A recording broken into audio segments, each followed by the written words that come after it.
Hello friends, எல்லாரும் எப்படி இருக்கீங்க? நாம இன்னைக்கு சூப்பரான எக் கிரேவி எப்படி பண்றதுதாங்க பார்க்க போறோம். இந்த கிரேவி சாதத்துக்கு, தோசை, சப்பாத்தி, பரோட்டாக்கு எல்லாத்துக்குமே செம்ம காம்பினேஷனா இருக்க போகுது. ஹோட்டல் ஸ்டைல்ல டேஸ்டியான எக் கிரேவி எப்படி பண்றதுன்னு வாங்க வீடியோக்குள்ள போய் பார்க்கலாம். ஃபர்ஸ்ட் இந்த ரெசிபி செய்யறதுக்கு சூடான கடாயில 4 டேபிள்ஸ்பூன் ஆயில் ஆட் பண்ணிக்கோங்க. இதில் 3 பெரிய வெங்காயத்தை நீல வாக்கில் நான் கட் பண்ணி வச்சுருக்கேன், அதையும் ஆட் பண்ணிக்கலாம்.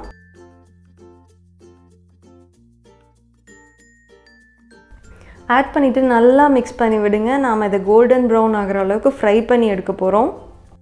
ஆனியன்ஸ் இப்படி நல்லா டீப் ஃப்ரை பண்ணும்போது ஒரு நல்ல கலர் அண்ட் டெக்ஸ்சர் கொடுக்கும் கிரேவிக்கு. மிக்ஸ் பண்ணிட்டே இருந்தோம்னா ஃப்ரை ஆக டைம் எடுக்குங்க, ஸோ விட்டுறலாம், அதுவே நல்லா ஃப்ரை ஆகட்டும்.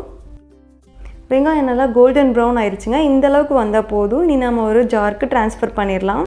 சூடு குறைஞ்சதும் தண்ணி விடாமல் நல்லா அரைச்சிட்டு வேறு பவுலுக்கு ட்ரான்ஸ்ஃபர் பண்ணி வச்சுருங்க. நான் அதே ஜாரில் 10லேருந்து 15 முந்திரி எடுத்துக்கிறேங்க. இது மாதிரி ட்ரையாக அரைச்சி எடுத்துக்கோங்க. முந்திரி இது போல் அரைச்சி சேர்க்கறதுனால கிரேவிக்கு நல்ல க்ரீமி டெக்ஸ்சர் கிடைக்கும். இது கூட 1/4 கப் அளவு தயிர் ஆட் பண்ணி நல்லா அரைச்சி எடுத்துக்கோங்க. கொரகொரப்பாக இல்லாமல் நல்லா ஃபைன் பேஸ்ட்டாக அரைச்சி நம்ம எடுத்து வச்சுக்கலாம். வேறு பவுலில் வச்சுருங்க. இப்போ அதே ஜாரில் நான் 2 தக்காளி எடுத்துக்கிறேன். இதையும் ஃபைன் பேஸ்ட்டாக அரைச்சி எடுத்துக்கலாம். பியூரி ரெடி ஆயிடுச்சு. இது ஓரமாக இருக்கட்டும். நான் அப்படியே ஆனியன் ஃப்ரை பண்ண அதே எண்ணெயில் ஒரு ஏலக்காய், 2 கிராம்பு ஆட் பண்ணிக்கிறேங்க. இந்த எண்ணெயே கிரேவிக்கு போதுமான அளவாக இருக்கும். இதில் ஒரு துண்டு பட்டை ஆட் பண்ணிக்கலாம். 2 பச்சை மிளகா சேர்த்திக்கோங்க. இதில் 2 டேபிள் ஸ்பூன் அளவுக்கு இஞ்சி பூண்டு விழுது ஆட் பண்ணிவிட்டு பச்சை வாசனை போகிற வரைக்கும் வதக்கிக்கோங்க. பச்சை வாசனைலாம் போயிடுச்சு. இதில் 2 டேபிள் ஸ்பூன் அளவுக்கு நான் மிளகாய் தூள் ஆட் பண்ணுறேங்க. நம்ம தயிர் ஆட் பண்ணுறங்காட்டி காரம் ரொம்ப குறைவாக இருக்கும், அதனால் நான் 2 டேபிள் ஸ்பூன் ஆட் பண்ணிக்கிறேன். இது சரியான அளவாக இருக்கும். இது கூட சோம்பு 1/2 டீஸ்பூன் ஆட் பண்ணிக்கோங்க. 1 டேபிள் ஸ்பூன் அளவுக்கு கொத்தமல்லி தூள் ஆட் பண்ணிக்கலாம். 1/4 டீஸ்பூன் மஞ்சள் தூள் சேர்த்து நல்லா வதக்கி விடுங்க. பச்சை வாசனை நல்லா போகணும். இந்த ஸ்டேஜில் நம்ம தக்காளி பழம் அரைச்சி வச்சுருந்தோம் இல்லைங்க, அதை ஆட் பண்ணிக்கலாம். இதை நல்லா மிக்ஸ் பண்ணி கொடுங்க. இதில் 1 டேபிள் ஸ்பூன் அளவுக்கு கல்லுப்பு ஆட் பண்ணிக்கோங்க.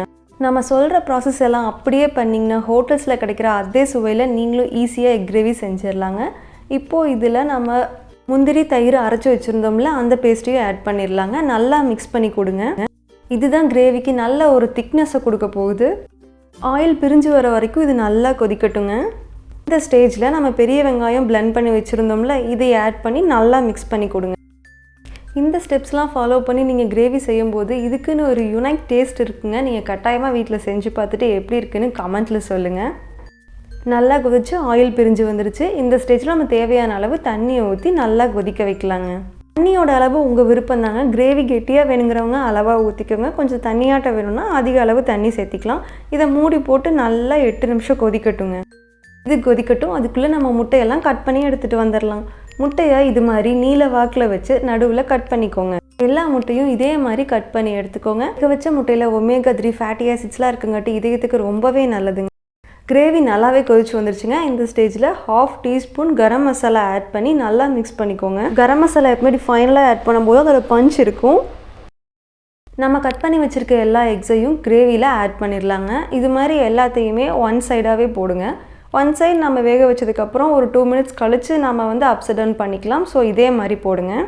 எல்லாத்தையும் ஆட் பண்ணதுக்கப்புறம் மூடி போட்டு இது 2 நிமிஷம் நல்லா வேகட்டும். 2 நிமிஷம் ஆயிடுச்சு. ஓப்பன் பண்ணிவிட்டு இது போல் எல்லாத்தையும் நல்லா இப்படி திருப்பி விட்டுருங்க. திருப்பும் போது கேர்ஃபுல்லாக திருப்புங்க. நம்ம மஞ்சள் கரு வெள்ளைக்கருலேருந்து பிரிஞ்சு வந்துடுற மாதிரி திருப்பிடாதீங்க. இது மாதிரி கேர்ஃபுல்லாகவே திருப்புங்க. இது போல் வேக வைக்கும்போது எக்கில் நல்லா கிரேவியோட டேஸ்ட் இறங்கியிருக்குங்க.